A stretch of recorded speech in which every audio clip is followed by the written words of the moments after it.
everyone, and welcome. I am Jakiva Phillips, the editor-in-chief of WordlitZine, which is a quarterly for Seattle's poets and writers. And this show you're about to see is ZSides. Now, ZSides is a take on the term B-sides, which refers to the lesser-known tracks on a very popular album.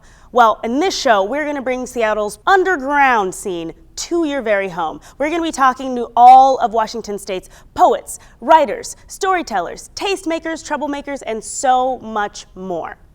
Now, what you're about to see is part of a three-part segment we are calling Poetry Tastemakers, where we have Washington State poet laureate Claudia Castro Luna. We also have Seattle Civic poet Anastasia Renee, and last but not least, youth poet laureate Lillian Baumgardt. First, they're going to be sharing their work with you, and then we're going to have real talk with all things poetry. Are you ready? Up next is Seattle's youth poet laureate Lillian Baumgardt. Emulsion is broken. Cater to me. Hold memorials for me. Make postcards of me. There are times to pixelate my face to the point where I look like your father falling sideways. Solidify the smoke around me and expel me of my lungs. And let go my children and all of your apologies. Let them fall with me like emulsion, molt. Change me before you change yourself. Catch your reflection in the cold edges of high-up buildings. Run your fingertips through me. Rid this of you, me. Cut corners in half and loot me.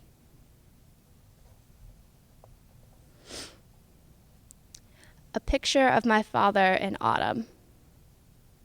I like the way the light falls just below his elbows, so I can see his fingers plucking the strings of his guitar. The soft sun billowing in makes the sound crisper, almost sparkling. I like how my father's hands are calloused from playing too much and caring about good sound. I appreciate his disregard for perfection and all of its complexities. It's peculiar to me that he is afraid of glass broken into sharp edges, shattered, like anarchic pieces of rebellion, an image perpendicular to his youth. When he plays his guitar, I can see he is uncomfortable with how time tends to pass. Dinner. 1.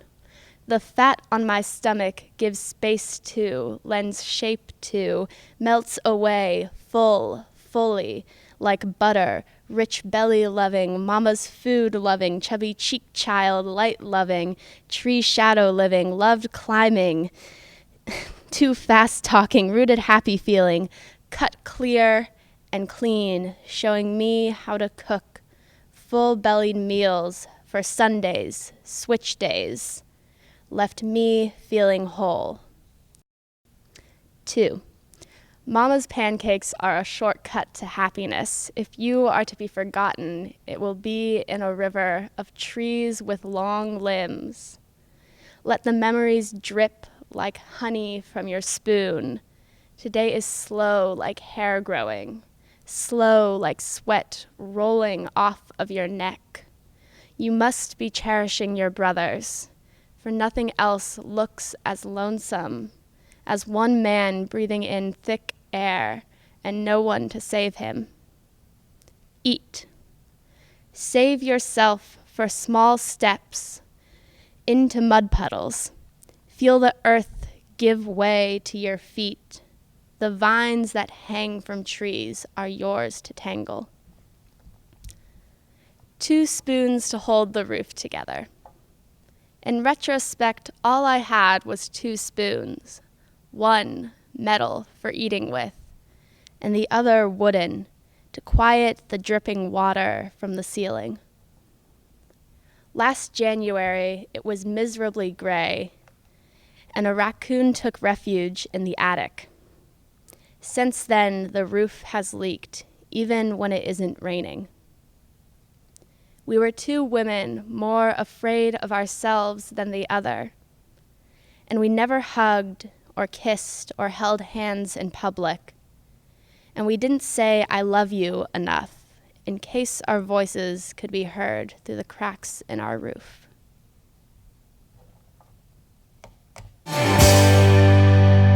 Lily, thanks so much for being a part of ZSides. Welcome to the show. Thank you. Thanks for having me. Of course. Now, so you are the Youth Poet Laureate for Washington State, correct? Just for Seattle. Just for Seattle. Yeah. Oh, okay, all right. It's like too much responsibility. Too much would be the whole state. Right, Yeah. Forget about Pullman, Okay, so you are the Youth Poet Laureate for Seattle. Yes. What does that job entail?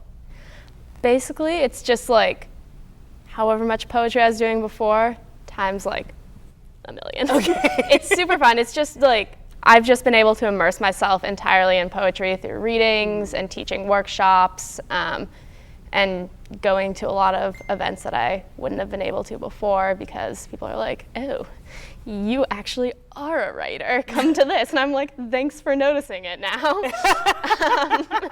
Well, that's the thing, I think, Yeah. when you're young is people don't, they don't take you seriously Yeah. until you have some kind of credential. And how old are you? Do you mind if I ask? I'm 18. So you're 18. So Yeah. yeah, nobody takes you seriously. Yeah, pretty I'm much. 29. Nobody takes me seriously. either. Exactly. So it's like gonna have to wait a couple of years. Exactly. So how did you come about being the Youth Poet Laureate? I have a family friend who sent me the application for 2 years ago through Facebook and was like, "This is due tomorrow. Maybe you should do this." And I was like, "Thanks." And so I quickly put together the application. And it's pretty much just giving in a resume, but it's not like focused on, "Oh, you've had this many jobs." It's more about like community service and what types of things you're engaged in within your community, because as much of a position as it is about poetry, it is also about civic engagement, whether that be through literature or whatever other means you're involved in. So what kinds of civic engagement are you doing with the community? A few weeks ago, I hosted an event at Open Books, a poetry emporium up in Wallingford, that was in partnership with the Common Acre, which is a local nonprofit that works with like environmental issues as well as maintaining and fighting for racial equity in Seattle, which I really appreciate that it takes both those issues into account, because something I find a lot in Seattle is a lot of like, we compost, but then there's no acknowledgement of like how environmental issues disproportionately impact communities of color and like third world countries and stuff like that. Okay, so break that down. Yeah. Right, you just dropped a lot of knowledge on all of us. So how does the environment and environmental impacts, how is that really put upon the underserved communities, let's say that? Yeah, so a lot of factories where things are being processed, especially food, but also pretty much any manufacturing, a lot of it is, like in China or India. And so they have a lot more carbon emissions in those countries than we do in America.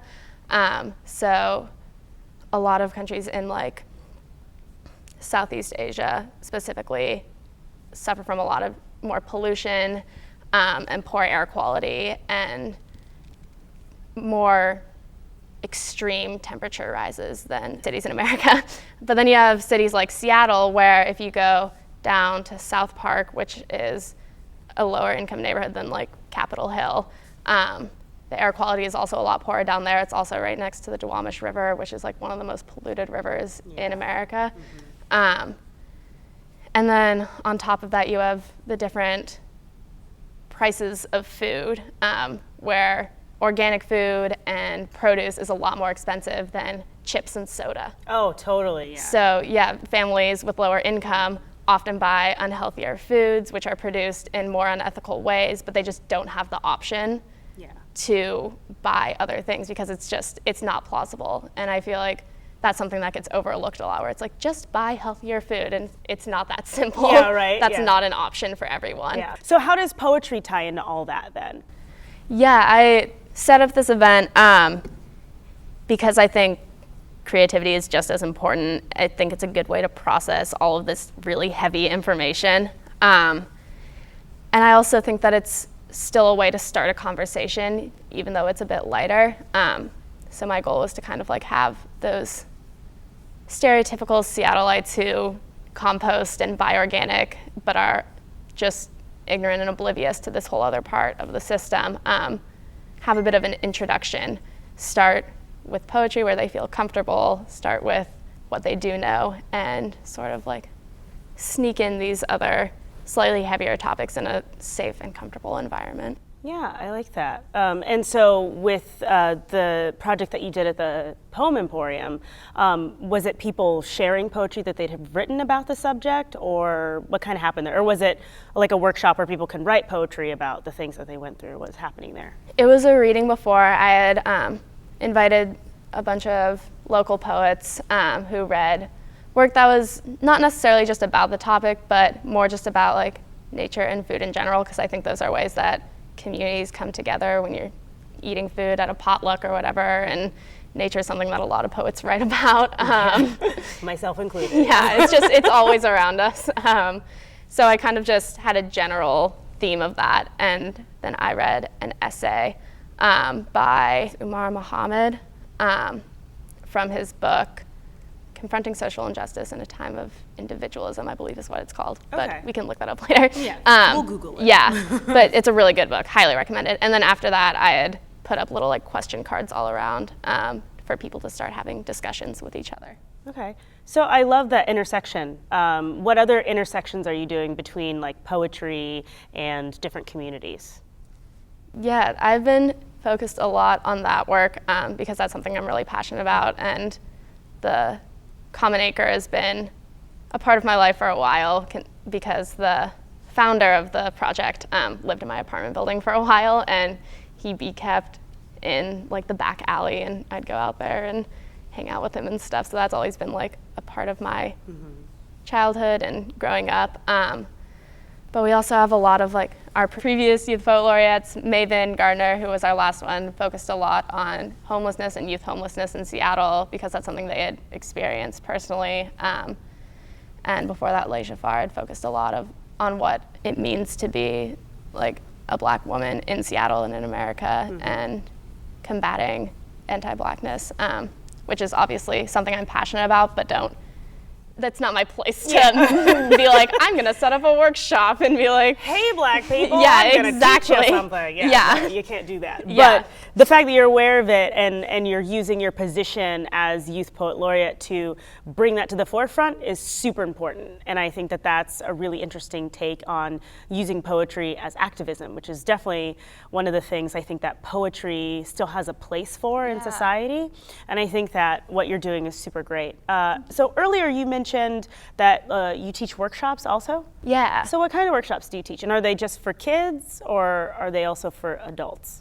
I've done mostly just like writers in the schools type stuff at elementary and middle schools, but I also taught at Seattle Central for a creative writing class, just like a guest teacher.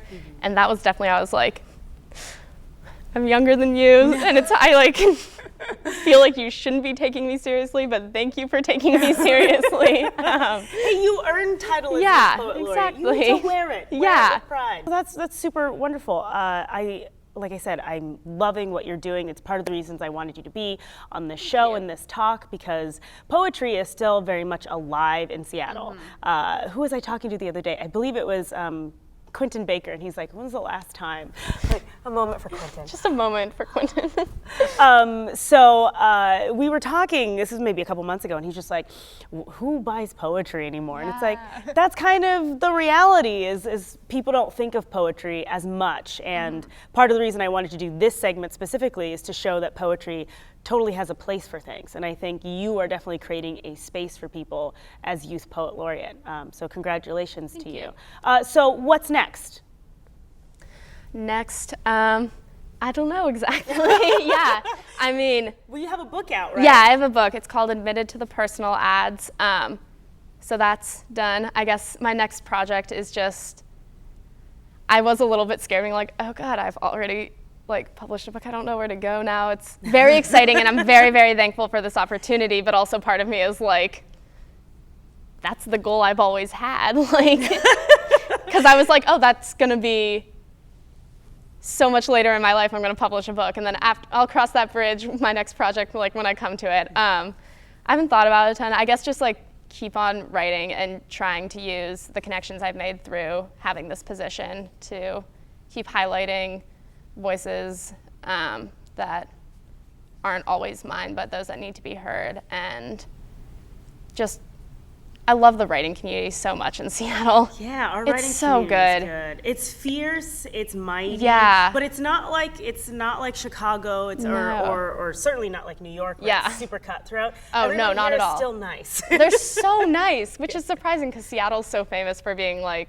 cold shouldery. Yeah, well, we're the artists. Yeah, we're the warm spot in another way. It's so nice, yeah.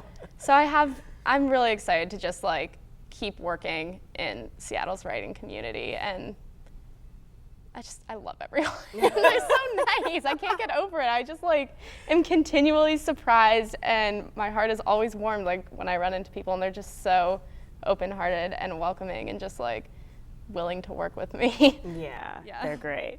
All right, well, the future is unwritten for Lillian Baumgardt, but we will see more of her in the future. Thank you so much for tuning in to ZSides. This has been a segment of the poetry series Poetry Tastemakers with Lillian Baumgardt, Claudia Castroluna, and Anastasia Renee. If you have not watched either one with the other two women, I highly recommend you do. We are going to be here talking more poetry, more gossip, and more dirt.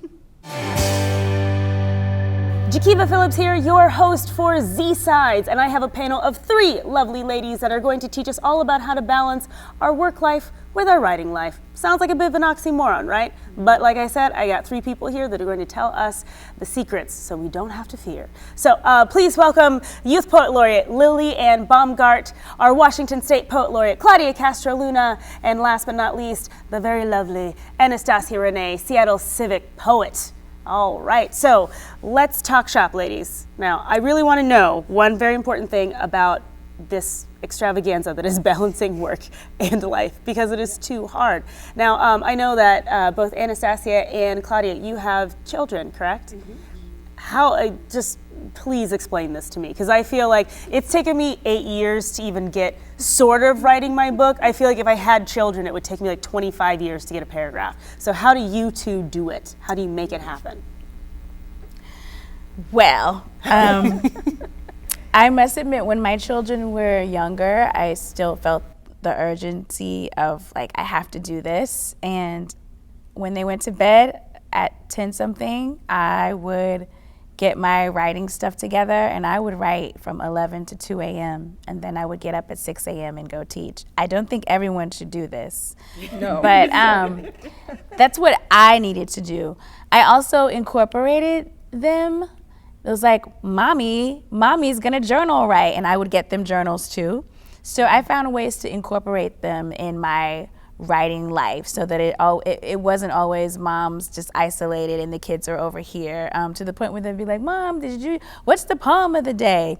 So I incorporated them in what I was doing. It wasn't a bonus. Mommy is a teacher, and mommy is a writer, and this is what writers do. So I spent a lot of time making it normal, not a bonus or an aside. And lastly, being very vocal with other people about that my life may be different from yours. If you say the reading is at 6 o'clock, just know that I may be late because I have to drop kids off or take them to choir practice or to these different things. I think just being very vocal about being a parent. Sometimes I felt like it was really an isolated incident, being a parent and a writer. And I found that I just had to be super vocal. Like, you know what? My kids are probably going to come to the rehearsal, or I'm going to be late because it's traffic and I have to do all these things, or I'm going to miss the rehearsal because it's family day. And that really helped. It helped me being honest about scheduling and my bandwidth and my energy and my time. So I don't think I would have been able to get through parenting and balancing if I wasn't as vocal about it. Even if people around me were like, I have no idea, why are you so tired? And I'm like, oh, I've only been awake for 24 hours. Right. My kid had an earache. I was up all night. Yeah. And I also feel like, I mean, to your point, being vocal about it, it's like you can't tell a mom that she can't be a mom, right? So that's almost like, you know, your armor, you know, in a certain respect, right? You know, like the more you're vocal about it, and then people, you know, if I was like, Anastasia, I need you to do this reading, you're like, girl, I got kids. I'd be like, well, right. I'm not gonna make you come do anything, right? But I think it's both and too. You don't want people, for us, we're practicing writers, so you also don't want people to be like, oh, well, I won't invite her because she has children. So I think finding that balance is a little tough because you're still doing the work and you also have children. It's both. Yeah. What about you, Claudia? Yeah, I mean, I have found that I write when my kids are not home. So when they're at school is my writing time. And you know, by now they're really used to, if I ask them for silence when I need that, when they're there at home, and I cannot write in a cafe. I need silence. Silence is my companion. So I really can't write in public places. I wish I could, to say, I'm gonna leave the house and I'm gonna go, you know. So libraries work to some extent, but I really have my space where I feel comfortable, my corner of the house where my desk is. And my kids by now have learned that if I say, I'm working on something, I need you to be quiet, they've watched me do this enough that they'll respect me, and you know, they will hold that for me, hold that space for me. And so it happens, it's like I've tried to incorporate them to an extent, and I've also given them a lot of a choice. Like, they've seen me so many times do a reading that I don't expect them to come to do a reading anymore. And they've grown enormously as people because I have readings almost every night. I am out. This week I have been out every evening doing Good events. on ya. Yeah. And so, you know, they have to come home from school on their own. It's forced them to grow in a way, to be more self-sufficient in a way that they wouldn't have had if I were there for them. But a lot of it has been for me educating the kids that this is what I do. It's kind of odd to sit at a desk and be quiet, and you know, this is what I need to do my own writing. So and to watch them become writers themselves, because writing and reading is a huge part of our household, but they enjoy writing. My daughters, I have 3 kids, so my daughters enjoy writing quite a bit. My son last year was so proud of this book of poems he wrote for Poetry Month. He wrote like 8 different poems, put them together in a little book. He was so proud of it. He made a chapbook. He did. And I don't think he would have done that if he didn't have a mom whose job that was, you know. So it's normal to write poems. This is what people do. They write, and you know, you staple them and put a little book. So I mean, I want to think that they have, you know, they have something that they will carry with themselves from this experience of me being this public poet person.